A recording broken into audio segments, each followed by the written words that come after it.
గణతంత్ర వేడుకలకు ఉపాధ్యాయులు డుమ్మా కొట్టిన ఘటన అల్లూరి సీతారామరాజు జిల్లాలోని చింతలపాలెం మండలం పరిషత్ ప్రాథమిక పాఠశాలలో చోటు చేసుకుంది. గత ఏడాది డిసెంబర్ నుండి ఉపాధ్యాయులు పాఠశాలకు రావడం లేదు. అయితే గణతంత్ర వేడుకలకు కూడా ఉపాధ్యాయులు గైర్హాజరు కావడంపై ఆయా గ్రామాల గిరిజనులు ఆగ్రహం వ్యక్తం చేస్తున్నారు. విధులకు హాజరు కాని ఉపాధ్యాయులపై చర్యలు తీసుకోవాలని నిరసన కార్యక్రమాన్ని నిర్వహించారు.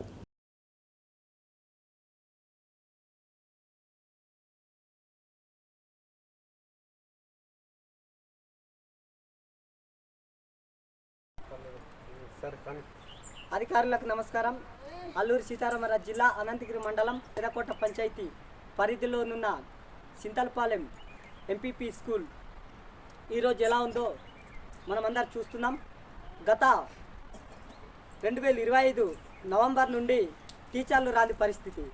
2025 నుండి నవంబరు చూసుకున్నట్లయితే ఇప్పుడు 2026 జనవరి 26 అంటే దాదాపుగా 3 నెలలు అయిపోతుంది.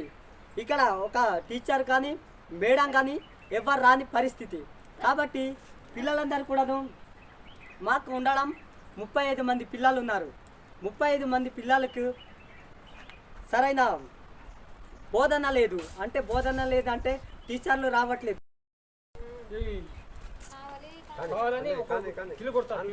అదేవిధంగా అప్పుడు మాకు కొత్త టీచరు అధికారులు కొత్త టీచర్ని ఇక్కడ ప్రవేశపెట్టవలసిందిగా అధికారులందరూ కోరుతున్నాం. కాబట్టి మాకు కొత్త టీచర్ కావాలి. మాకు చింతలపాలెం ఎంపీపీ స్కూల్ కి కొత్త టీచర్ కావాలి. మాకు కొత్త టీచర్ కావాలి. అదే అధికారులందరినీ మేమందరూ అధికారుల్ని ఆదేశాలు జారీ చేయడం జరుగుతుంది. మాకు కొత్త టీచర్ కావాలి. మాకు కొత్త టీచర్ కావాలి. అదేవిధంగా మాకు ఈ స్కూల్లో 35 మంది పిల్లలు ఉన్నారు.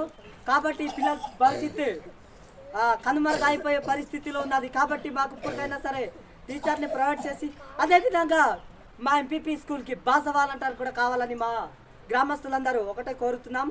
గ్రామ వాలంటీర్తో పాటు మాకు ఒక పర్మనెంట్ టీచర్ని కూడా ప్రొవైడ్ చేయవలసిందిగా అధికారుల్ని మేమందరూ కూడాను చేతులుంచి నమస్కరిస్తున్నాం. నా పేరు అంతాల కృష్ణ అండి. వేర్నాం అండి, పెదకోట పంచాయతీ అండి, అనంతగిరి మండలం, అల్లూరి సీతారామరాజు అండి, డిస్టిక్. నేను ఎంటీబీ ఎమ్మెల్సీ భాషా వాలంటీర్ అండి. నేను 2021 నుండి పనిచేస్తున్నానండి. మీకు నెల జీతాలు పడుతున్నాయా? నెల పడవండి. మాకు 3 నెలలు కానీ 5 నెలలు కానీ 4 నెలలు ఐటీ డేలో వాళ్ళు ఇష్టం వచ్చినలాగా వాళ్ళు ఎప్పుడు పడితే అప్పుడే వేస్తారండి. నెలకైతే మాకు జీతాలు అందవండి. జీతాలు అయితే పడుతున్నాయి కానీ నెలకి మాకు ఇవ్వరండి. అలా కాదండి, మరి ఇప్పుడు మీరు ఇక్కడ విధులు నిర్వహిస్తున్నారా వేలమామిడిలో? అవునండి. అయితే మరి ఇప్పుడు ఇక్కడ ఎంతమంది పిల్లలు ఉన్నారు? 52 మంది పిల్లలు ఉన్నారండి. 52. టీచర్స్ ఎంతమంది? టీచర్స్ మాకు జీపీహెచ్ స్కూల్ అంటే ఎంపీపీ స్కూల్ కాదండి. మాకు సింగిల్ టీచర్ ఎంతమంది పిల్లలు ఉన్నా కానీ మాకు సింగిల్ టీచర్ ఉంటారు. మరి ఇప్పుడు ఇక్కడ టీచర్ లేరు. మరి టీచర్ లేని పక్షాన మరి నేనే అదే పర్మనెంట్ సార్ లాగా మరి ఎంటీబీ ఎమ్మెల్సీ వాలంటీర్ అయినప్పటికీ నేను కంటిన్యూగా టీచర్ టైపు నేను నడిపిస్తున్నానండి పిల్లలకి. టీచర్ గారు ఎన్నాళ్ళు పట్టలేరు ఇక్కడ?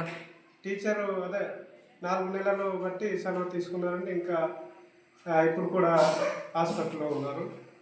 ఇప్పటికీ మీరే ఇక్కడ విధులు నిర్వహిస్తున్నారా? విధులు మేమే నిర్వహిస్తున్నాం టీచర్ లేని పక్షాన కంటిన్యూగా. మీరు ఎక్కడి నుంచి వస్తుంటారు?